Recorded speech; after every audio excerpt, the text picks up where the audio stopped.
কাছেও আমি ক্ষমা চেয়ে নিচ্ছি, তোমরা আমাকে ক্ষমা করে দেবে যদি আমার ভুল হয়ে থাকে। আমার কর্মজীবনটা, কর্মজীবনের শেষ দিবসটা আমি সুস্থ থেকে, আমি ভালো থেকে, নিরাপদ থেকে যে এটা সম্পন্ন করতে পেরেছি, তিনি আমাকে সেই সুযোগ দিয়েছেন। আমি সামর্থ্য থাকা অবস্থায় এখান থেকে বিদায় নিতে যে সক্ষম হয়েছি। এভাবে এই যে অনেক শিক্ষক আছেন যারা মাঝপথে হারিয়ে যাচ্ছেন, যারা সুন্দরভাবে সসম্মানে কর্মদিবস শেষ করে বিদায় নেওয়ার সুযোগ পাচ্ছেন না, তো আমি তো অন্তত সেটা থেকে বঞ্চিত হই নাই। সৃষ্টিকর্তা আমাকে সেই আশা পূর্ণ করেছেন। আমি ভালোভাবেই সসম্মানে আপনাদের কাছ থেকে আমি বিদায় নিয়ে যেতে পারছি। সেজন্য আমি করুণাময় সৃষ্টিকর্তার কাছে শুকরিয়া আদায় করছি, কৃতজ্ঞতা জানাচ্ছি এবং শ্রদ্ধা জ্ঞাপন করছি। আমি আরেকটি কথা বলবো বিদায় বেলায়, আমি আসলে আবেগ আপ্লুত আজকে এই কারণে যে আমি অত্যন্ত বাস্তববাদী। আমি জানি কর্মজীবন, আমাদের এই যে জীবনটা, মানব জীবনটা স্বল্প পরিসরের, স্বল্প পরিসরের এই জীবনে মানুষকে অনেক কিছু শেষ করতে হয়, অনেক ধাপ আগাতে হয়।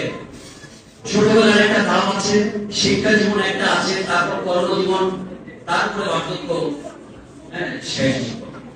তো আমি অনেকটা শেষ করেছি, আমি কর্মজীবন শেষ করেছি, আমি বার্ধক্য জীবনে পদার্পণ করতে যাচ্ছি, আমার শেষ জীবন এটা।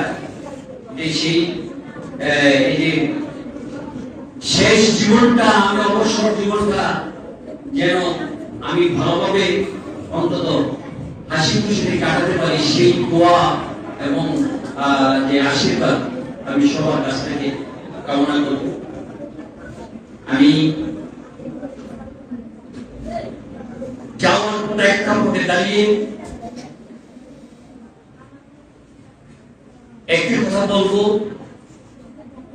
সেটি হচ্ছে দীর্ঘ চলার পথে কর্মজীবনে আমি আসলে আমার সান্নিধ্যে, আমি যাদের সান্নিধ্যে থেকে এই কর্মযজ্ঞ সম্পন্ন করে এসেছি, তারা সবাই আসলে খুবই জ্ঞানী, গুণী এবং ভালো মানুষ ছিল। আমি ভালো বন্ধু পেয়েছিলাম, চলার পথের সাথে পেয়েছিলাম।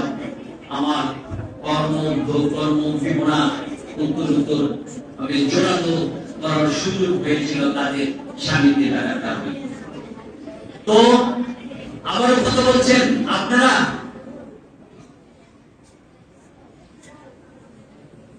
এই ভালো মানুষদের সাথে আমার কর্মজীবন সম্পন্ন করতে পারার জন্য আমি সৃষ্টিকর্তার কাছে আবারও কৃতজ্ঞতা জানাচ্ছি। আমি আমার সতীর্থ ভাই, যাদের সাথে আমি কাজ করেছি দীর্ঘ চলার পথে, এই চলার পথে চলতে গিয়ে আমার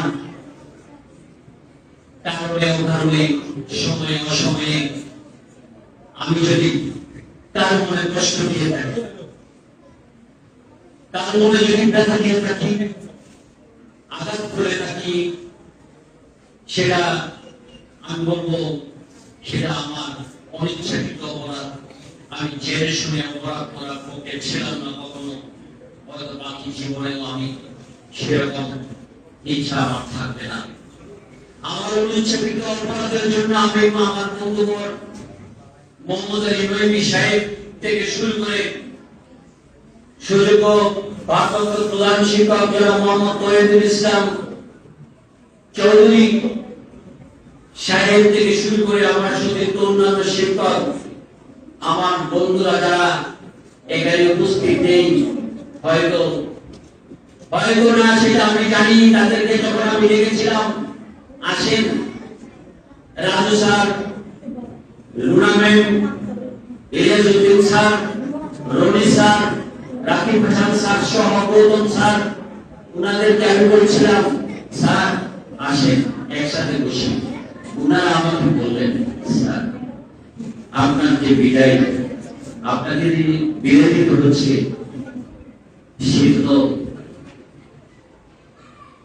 সেটা তো সহ্য করতে পারছি না, এই জন্য স্যার ক্ষমা করবেন, অনুষ্ঠানে আমি যাব না, আমরা যাব না, আপনারা ওনারা বসে গেছেন। তো ওনারা আসতে পারছেন না, ওনারা আবেগ আপ্লুত হয়েছে। ওই অধিক সুখে অল্প সুখে কাতর, অধিক সুখে পাথর। আমি মনে করি ওনারা শোকাহত। আমার বিদায়ের ব্যথায় ব্যথা ভারাক্রান্ত মন নিয়ে বসে আছেন ওইখানে। তো আমি তাদেরকে উদ্দেশ্য করে বলছি, আপনারা যারা আসেননি, এখানে উপস্থিত হতে পারেননি, আপনাদেরকেও আমি বিনীতভাবে এই অনুরোধ জ্ঞাপন করবো, এই প্রার্থনা করবো আপনাদের কাছে যে আপনারা আমার থেকে যদি কোনো ব্যথা পেয়ে থাকেন, আঘাত পেয়ে থাকেন আমার চলনে বলনে আমার আচরণে, তাহলে আমাকে ক্ষমা করবেন। আর কচিকাঁচা ছাত্র ছাত্রীরা তোমাদেরকে সবসময় আসলে বকাঝকা করেছি, আবার মাঝে মধ্যে আদর সৌহার্দ্য দিয়েছি। তোমাদেরকে যখন বকাঝকা করেছি সেটা তোমাদের ভালোর জন্যই করেছি। তোমরা তোমাদের সকলের কাছে তোমরা আমাকে ভুল বুঝবে না।